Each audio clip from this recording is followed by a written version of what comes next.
میں ہوں آپ کا میزبان طارق اکبر اور میں آج موجود ہوں دریائے سندھ کے کنارے۔ آج میں آپ کو ایک سچی کہانی سنانے جا رہا ہوں کہ جو انڈیا کی ریاست مدھیہ پردیش کے ایک ضلع سنگرالی کی ہے۔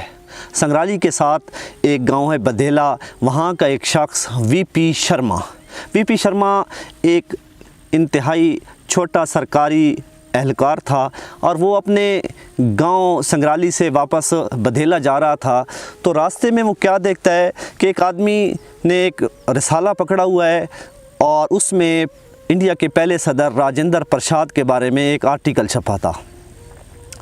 تو وی پی شرما نے بھی کنکھیوں سے آہستہ آہستہ اس کو پڑھنا شروع کر دیا، تو اس کو وہ آرٹیکل بڑا ہی دلچسپ لگا۔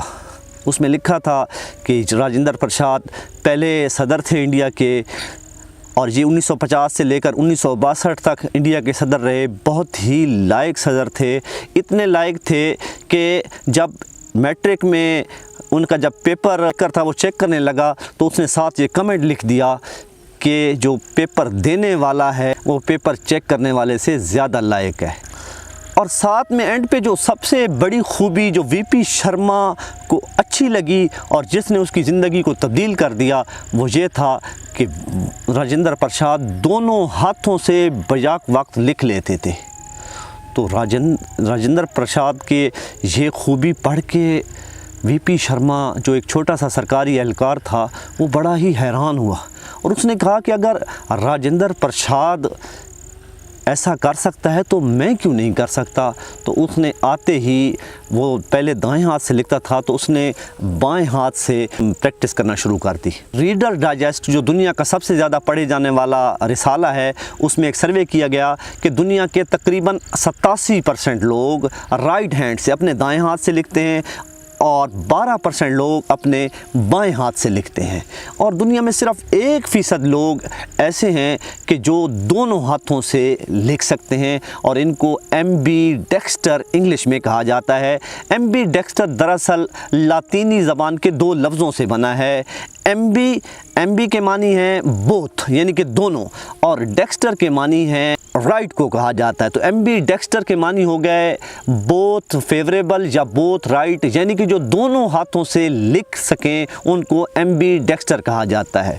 ایمبی ڈیکسٹر انگلش میں اگر دیکھا جائے تو ایمبی ڈیکسٹر پرانے دور میں انگریزوں میں ان وکیلوں اور ججوں کو کہا جاتا تھا کہ جو دونوں طرف سے اپنے کلائنٹ سے رشوت لے لیتے تھے، مدعی سے بھی لے لیتے تھے اور جو دوسرا فریق ہوتا تھا دونوں سے رشوت لے لیتے تھے۔ ایمبی ڈیکسٹر کے بارے میں جو سائنسدانوں نے اور جو ریسرچ کرنے والے ہیں انہوں نے بہت ساری تحقیق کی، انالیسس کیا، ریسرچ کیا۔ ان کے مطابق یہ لوگ غصے کے بڑے تیز ہوتے ہیں، اور یہ ان کے ایک بیماری ہوتی ہے شیزوفرینیا، یہ اس میں بھی مبتلا ہو جاتے ہیں۔ ساتھ مزید تحقیقات یہ کی گئی کہ یہ لوگ میتھ اور منطق اور میموری میں دوسرے لوگوں سے بہت کم ہوتے ہیں۔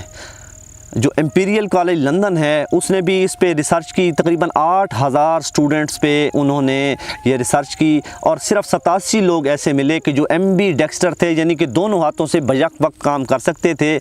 لیکن جو ہی یہ بچے 15-16 سال کی عمر کو پہنچے تو کیا ہوا کہ یہ ان کی کسی ایک چیز پہ کنسنٹریشن نہیں رہتی تھی، ارتکاز ایک جیسا نہیں رہتا تھا، اور مختلف یہ نفسیاتی مسائل کا شکار ہو گئے۔ دنیا کے مشہور ترین ایمبی ڈیکسٹر کو اگر دیکھا جائے تو بہت سارے لوگ ہیں، جیسا کہ میں پہلے بتا چکا ہوں کہ ڈاکٹر راجندر پرساد کے جو پہلے انڈیا کے صدر تھے وہ ایمبی ڈیکسٹر تھے۔ البرٹ آئنسٹائن جو مشہور سائنٹسٹ ہیں وہ ایمبی ڈیکسٹر تھے۔ اسی طرح سے امریکہ کے جو بانی صدر تھے بینجامن فرینکلن، کہ جن کا فوٹو ڈالر کے نوٹ کے اوپر ہوتا ہے، وہ ایمبی ڈیکسٹر تھے۔ لیونارڈو ڈی ونسی کہ جو مشہور اٹیلین پینٹر ہیں اور سنگ تراش ہیں، اور جن کی شہرۂ آفاق تصویر آپ نے ضرور سن رکھی ہوگی، مونا لیزا، وہ اس کے خالق تھے، وہ بھی ایمبی ڈیکسٹر تھے۔ اور میں مونا لیزا کے بارے میں پڑھ رہا تھا کہ یہ دنیا کی قیمتی ترین پینٹنگز میں سے ہے، اور 2017 میں اس کی صرف انشورنس ہی $800 ملین میں ہوئی۔ ایمبی ڈیکسٹر کی لسٹ میں جو اگلا نام ہے وہ ہیں فٹ بالر کرسٹیانو رونالڈو، اسی طرح سے پاولو مالدینی اور